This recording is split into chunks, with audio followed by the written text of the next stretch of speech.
I think one of the most difficult realizations that I had to go through back before my wife passed away from alcoholism a couple of years ago was that you're really all alone. The alcoholic is really on their own. They might have a couple close family members, but eventually everyone is going to fall away. The friends are going to fall away, and a lot of family members are going to fall away. Society really doesn't help with the issue. Society is going to be more judgmental. So let's delve into this deeper. So one of the big things that happens with somebody that has alcohol use disorder is they end up really being alone, or the only people that are willing to be around that person are other alcoholics. So they have someone to drink with, and they have a peer group.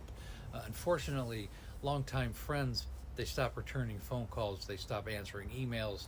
Family will actually shun that person. It happens so much, and unfortunately, the disease becomes worse because the person, the alcoholic, becomes that much more isolated.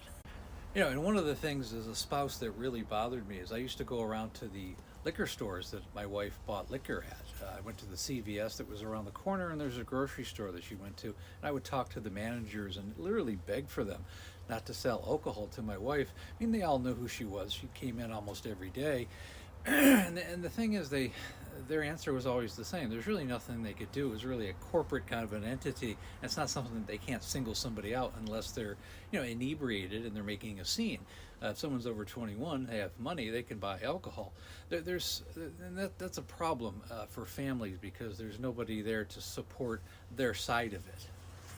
And families themselves really need the support because they feel the same shame a lot of times that the alcoholic does. They're going through a lot of the same emotions because the whole thing, nobody really wants to talk about it. Nobody really wants to bring it out into the open.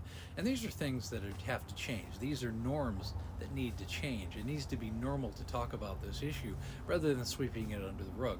That's really what I'm trying to do with these videos and with my coaching program and the book about my wife that will be coming out. But it's really designed to help families really cope with this very, very serious problem. Because really, in my wife's case, I was completely alone, even in the fact that when I wanted to go back to New York, I live in California, I wanted to go see my family. My parents were getting older, and I always had to put my wife into a rehab facility or somehow coax her into a rehab facility locally so that I knew that she was taken care of for at least 30 days. There's no way I could take her with me, and there's no way that I could leave her. I was between a rock and a hard place, and I know a lot of families go through this exact same type of scenario.